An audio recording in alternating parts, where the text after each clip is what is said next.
ఒక కులం వేసుకొని పోలీసులోనే ఏదో ఉంటారు, అన్నిట్లోనే ఉంటారు. మీడియాలో కొంతమంది ఇలాంటి thumbnails పెట్టడం వల్ల మన ఆయనకి డ్యామేజ్ జరిగింది.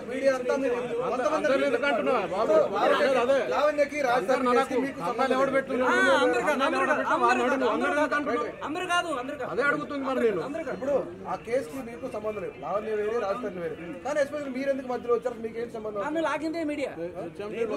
సరే ఒక ఆయన మీడియాలో అందరిని అడుగుతుంటారు కదా, కరాటి కళ్యాణ్ గారు అడుగుతుంటే అలా నన్ను అడిగారు. నేను కొన్ని ఫ్యాక్ట్స్ తీసుకొని చూపించేటప్పటికి వైరల్ అయింది. ఇదేదో నిజం ఉంది అని చెప్పి ప్రతి ఒక్కరు కూడా అలాంటి రండి మాకు చెప్పండి అని పిలిచారు. ఆ రకంగా మొత్తం వెళ్ళిపోయింది. మీకేంటి లింక్ వీళ్ళిద్దరి మధ్యలో? రాజ్ తరుణ్తోనే లావణ్యతోనే? ఏం సార్ బెదిరిస్తారా?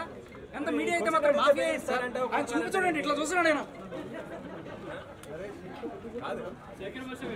రౌడీజం సార్, మీడియా అంటే రౌడీజం. అడిగితే రౌడీజం. అయ్యో మీరు అడుగుతున్నారు సార్, పద్ధతిగా అడుగుతున్నారు. ఆయన చూడండి, ఇటు చూసాడు. ఏంది నా మీదకి వచ్చిన తర్వాత ఏం చేయాలి? అయ్యా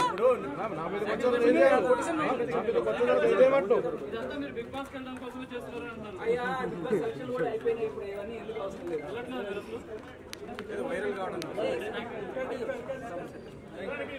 సార్ ఫ్యాక్ట్స్ చూపించానని చెప్పారు, దాని తర్వాత ఇంకా అక్కడతో ఆగిపోవచ్చు కదా, ఎందుకు వైరల్ అవడానికేనా లేదంటే మీరు ఎస్టాబ్లిష్ అవ్వడానికి? ఇంతమంది మీడియా ఉన్నారు కదా, ఎవరికైనా సరే ఒక్కళ్ళైనా చెప్పండి.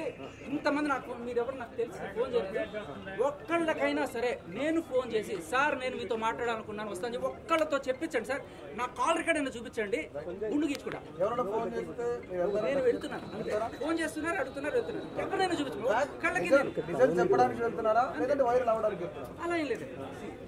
నేను 18 ఏళ్ళ నుంచి మీలాగే నాకు కూడా మీడియా, ఇవాళ నేను మీలాగే ఇక కెమెరా పెట్టుకొని వచ్చిన ఒక మీడియా వాడిని. నేను కూడా మీలాగే ఒక బిగ్ ఎఫ్ఎంలో పనిచేసి ఒక ఆర్జేని. అలా వచ్చి మీలాగే అడుగుతుంటా నేను కూడా.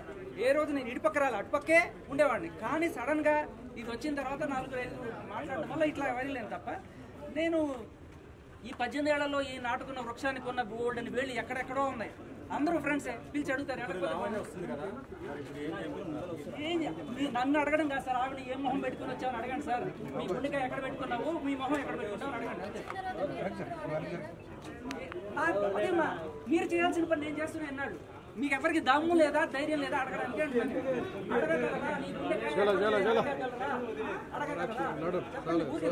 నా చేత నన్ను ముందు పెట్టించి మీరు యుద్ధం చేస్తున్నారు అంతే. అస్సలు ధైర్యం లేదు సార్. డైరెక్టర్ గారు కాల్ చేశారు. చందు గట్టిగా మాట్లాడు సార్, కొద్దిగా ముందు సినిమా ప్రమోషన్ లో భాగంగా వచ్చారు. కింద పెట్టు. లావణ్య గారు మీకు కాల్ చేశారు, ఆ కాల్ రికార్డ్ బయట పెట్టారు. మీరు బూతులు తిడుతున్నట్టు ఆమె చెప్పారు. అయ్యో మీరు బీపీ లేకుండా ఉంటే అర్థమైపోతుంది. నేను ఒక బూత్ మాట్లాడలేదు అన్నా, నీకేమైనా నువ్వు ఒక అమ్మని ఎలా తిడతావు? నేను గట్టిగా తిట్టాను. లుచ్చా పనులు చేసే అంటే డ్రగ్స్ అమ్ముకునే లుచ్చా పనులు చేసే నువ్వు అది ఇదిగా ఎలా చేయగలవు అన్నాను. ఆవిడ దాన్ని కొంచెం మార్చి లుచ్చాదానా అన్నావు అంటుంది. బట్ నేను లుచ్చా పనులు అనేది అయ్యో ఎవరండి ఆంధ్రజ్యోతి వాళ్ళు వేసారు, హెచ్ఎండి వాళ్ళు కూడా వేశారు. మీరు కావాలంటే ఒక 5 నెలల క్రితం మీ టీవీలో ఎత్తుకోండి. డ్రగ్స్ మాఫియా జల్సాలకు అలవాటు పడిన లావణ్య మీ జీవనంలో చూసి నేర్చుకున్నాను నేను ఆవిడ గురించి. నన్ను మీరే వేసారు, మిమ్మల్ని మీరే అడుక్కోవాలి. అంటే లావణ్య ఇప్పుడు వచ్చింది కాబట్టి మీరు బయటకు వచ్చారు, లేదంటే ఇది వచ్చేది కాదా ఇట్లా వ్యవస్థ? ఆమె ఎంత కఠినమైంది.